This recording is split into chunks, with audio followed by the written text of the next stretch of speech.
When we talk about brand management, there's a point where everything either comes together perfectly or completely falls apart. And that point is creative execution. It's the moment your strategy stops being words on a page and turns into a real story. Think of it as the bridge between what your brand is supposed to be and how people actually feel about it. Get this right, and you connect. Get it wrong, and well, all that strategic work was for nothing. You know, so many organizations fall into this exact trap. They pour a ton of time, money, and brain power into crafting this perfect brand strategy. They nail the positioning, they define the value proposition. It all looks brilliant in a PowerPoint deck. But here's the hard truth. A strategy document by itself is just potential energy. It doesn't do anything until it's brought to life. Its success depends entirely on the execution. So that's the million-dollar question, isn't it? How do you actually bridge that gap? What's the secret to turning a strategic plan into an ad, a campaign, or even just a social media post that people genuinely connect with, that makes them feel something and hopefully act on it? That translation process is exactly what we're going to break down. To make sure we're all on the same page, let's be really clear about what creative execution means. It's so much more than just making things look pretty. It's a deliberate, thoughtful process. You're taking your core message and shaping it into a story that's not just compelling, but also perfectly designed for the place it's going to live, whether that's a 30-second TV commercial or a long-form article online. When you get right down to it, all of this really hinges on two fundamental decisions. Seriously, it all flows from here. First, who is telling your story? The source, the messenger, is absolutely critical. And second, how are they telling it? This is about choosing your appeal. Are you going for the head or the heart?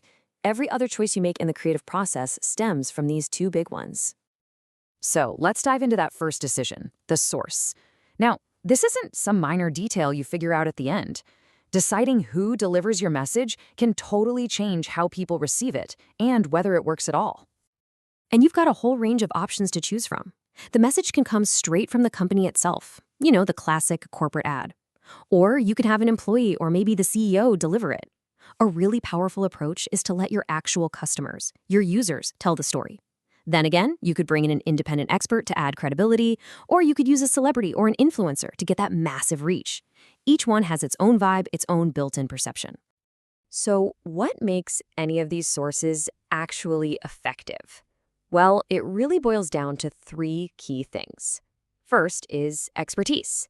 We are just wired to listen to people who know what they're talking about. It's a mental shortcut. Second, likability. It's simple but true. We're more persuaded by people we find charming and attractive. And finally, and maybe most importantly, trustworthiness. Credibility is the bedrock.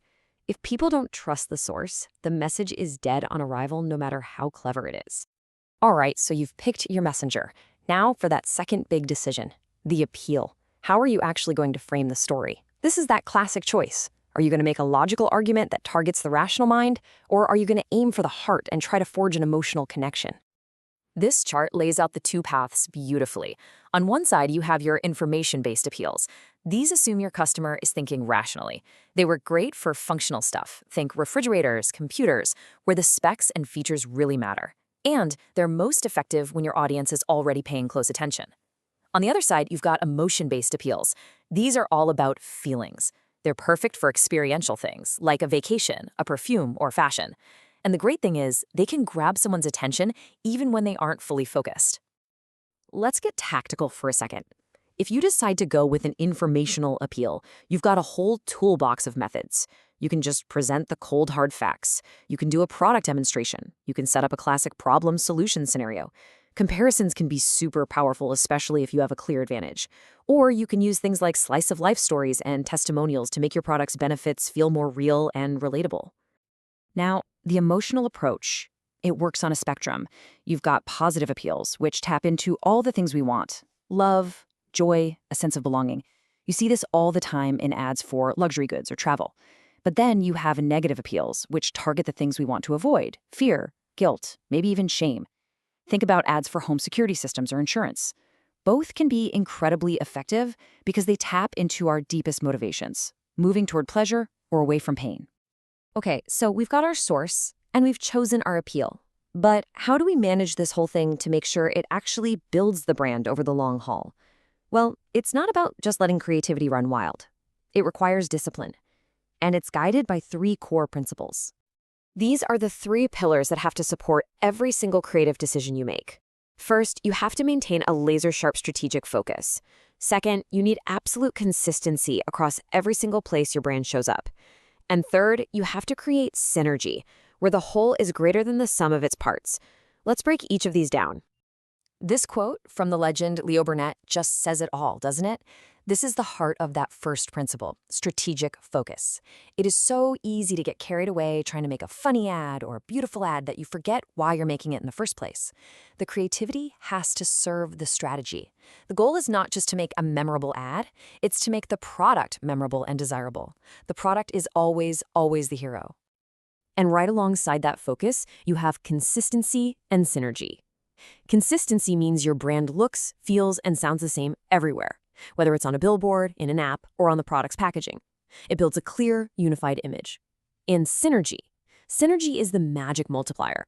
It's when your TV ad makes your social media campaign more powerful, and that social media campaign drives people to your website. It's creating a total impact that's way bigger than what any single piece could achieve on its own.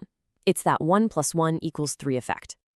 So when you put it all together, the right messenger, the right appeal, and that disciplined management, what you end up with is a truly cohesive brand. This is how you build a single, unified voice that can actually cut through all the noise out there. And that's really the ultimate takeaway here. Success isn't about having a great strategy or a great media plan or great creative. It's about having all three perfectly aligned. Your strategy, where you place your ads, and what those ads actually say and do, they all have to work together in total harmony to build one single powerful meaning for your brand in your customer's mind. And that brings us to the final critical question you have to ask yourself about your own brand. Take a hard look at everything you put out into the world, every ad, every email, every social post, every interaction, and ask honestly, is every single piece building the exact same brand story? Because if it isn't, you're not just wasting your budget, you're actively confusing the very people you're trying to connect with.